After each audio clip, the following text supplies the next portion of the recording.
Y'all already know what time it is. It is time for the Mets hunt. Oh.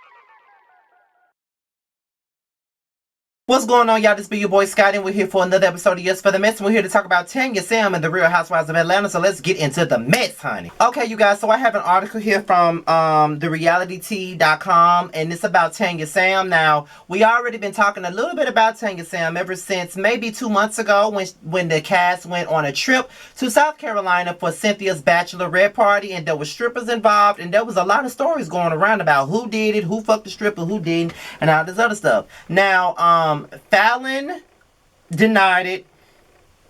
Portia was the only one that did not deny it, and Latoya Ali also denied it. But there were reports that Tanya was the one that was a part of the situation, and after reports came out that she was a part of it, she quickly distanced herself from the Real Housewives of Atlanta brand. So here's the article from realityt.com, and it states this: Tanya Sam stops filming the Real Housewives of Atlanta due to stripper gate drama. I need Shaggy and the gang to come help and solve a big mystery. A lot will be happening on the Real Housewives of Atlanta, and the holidays are starting early. The ladies will be back to grace us with their presence on December the 6th, and it will be a season like no other. Moving on without any leaks, we will watch protests, pandemics, and Strippergate. Thanks to Cynthia Bailey and her bachelorette party, Real Housewives of Atlanta fans will be seeing many body parts trying to figure out who they belong to. Tanya Sam and Portia Williams are the names most involved regarding who did what with a stripper. The gentleman in question denies anything happened, and so does Tanya. But the lady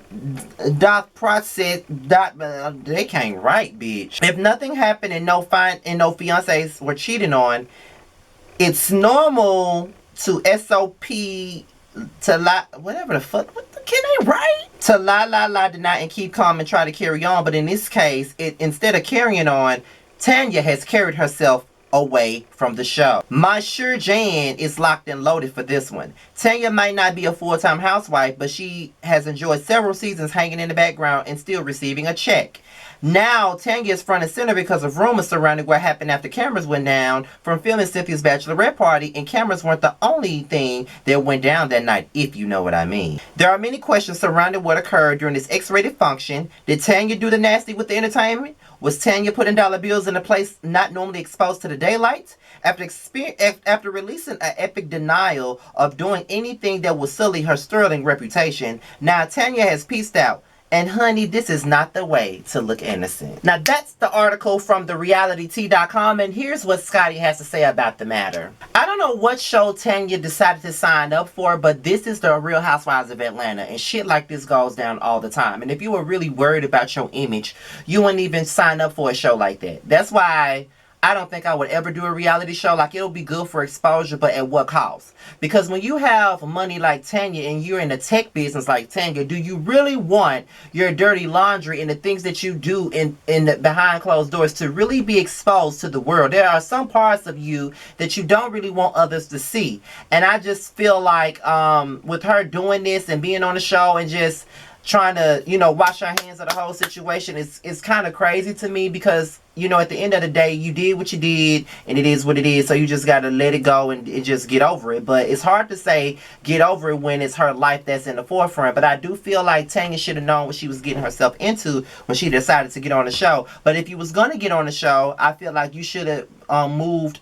in a different manner instead of, doing whatever Portia does, because that's really the issue here. You're doing whatever Portia does, and you can't take it the way that Portia can. So I don't know what's going on with Tanya, but she just, for her to quit the show mid-season and not want nothing else to do with the show, it's crazy. And a lot of people can say that Bravo is down for ruining people's lives, but a lot of us knew that they were down for ruining people's lives before and as well as the cast members, before they even joined the show.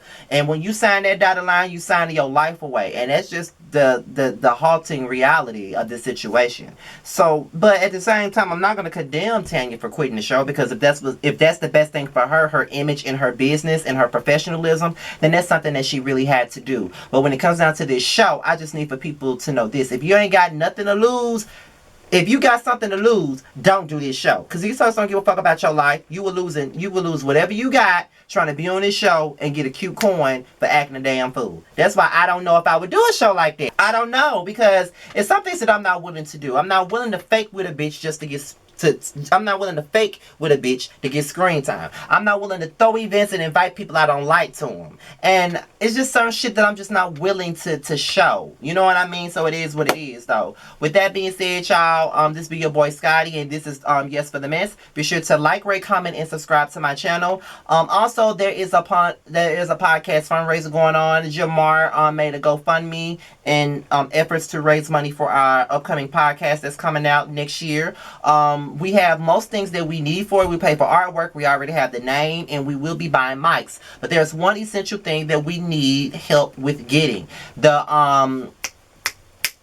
goal is $1,200. We have raised up to almost close to $700. So if you can donate, please do so. The link will be below, and me and Jamar will be very appreciative of your efforts and everything else. I also want to send a shout out to everybody that participated in my live today. Well, when you see this video, it's going to be Wednesday morning. So yesterday, as you guys may know, that one of my great friends, their mom passed away in a car accident. She had a seizure while driving, and she ran into a tree, and her car exploded soon after. So thank you for that. Thank you for all of your kind words, especially in regards to me contemplating not reviewing the Housewives of Potomac, because after all of that happened and seeing all those comments on it under my video and the things that people were saying about me under other people's videos and shit like that, that really did something to my spirit. So I can honestly say that it fucked me up. But I'm just gonna move forward. This is what happens when your channel grows and you get more visibility. That's what happens, and I just got to deal with that. With that being said, you guys, I'm out here. Till next time, I'll holler at y'all later. Peace out.